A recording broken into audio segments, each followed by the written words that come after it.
Hello, welcome to another episode of Real Estate Stories. So today I'm going to be giving you some gists that I remember from one of my favorite lecturers. Unfortunately, he's late now.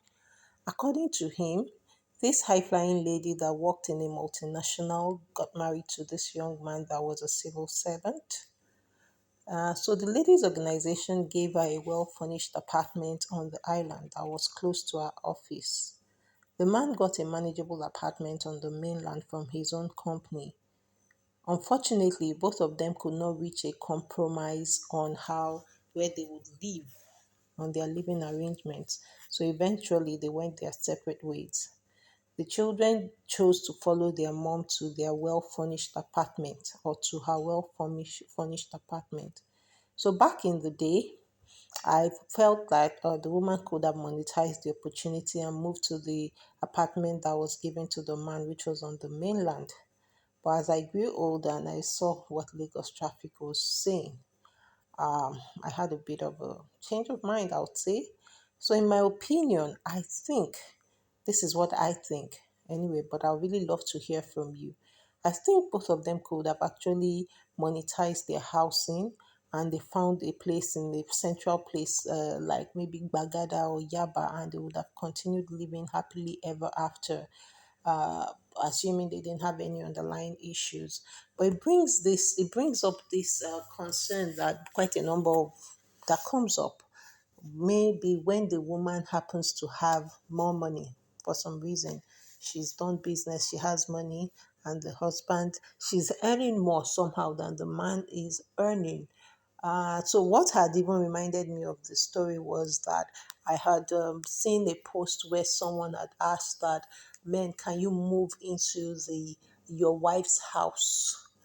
And the general consensus for men was a no, that they don't want to.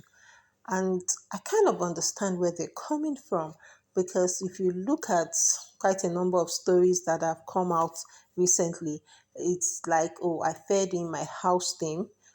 That's what the women come with. And so the men are like, in all that you do, make sure you are the owner of your house. Make sure you are the one paying your children's school fees. And I relatively get where they're coming from. However, I also feel like the conversation is not complete in the sense that there are some times when the woman happens to be the one that is in a good place at the time. So I think where I have a challenge is where the man is consistently feeding off the woman and he's not doing anything to better his own lot. I feel like that's where there should be a problem. But because of the way things are interpreted and things get lost in translations, when people fall out, they don't remember the good, they only remember the bad. But I also like to see that many times the way you treated the other person when they were down, they will remember when they come up. But if they are good people, that's the caveat. Generally, if I'm the wife and all through when you were the one that had the money, you just keep making me feel like I'm a liability to you. I don't bring anything to the table. I'm just useless. When the tides turn, most often than not, the woman is going to try to prove that I'm a human being as well. So that's why I'm not quick to jump to say, oh, it's because she's the one bringing money. That's why she's behaving this way. The question is, how was the man when he was the provider? Was he abusive? Was it controlling? And then the woman gets the opportunity. That's not to say that what the woman is doing is good.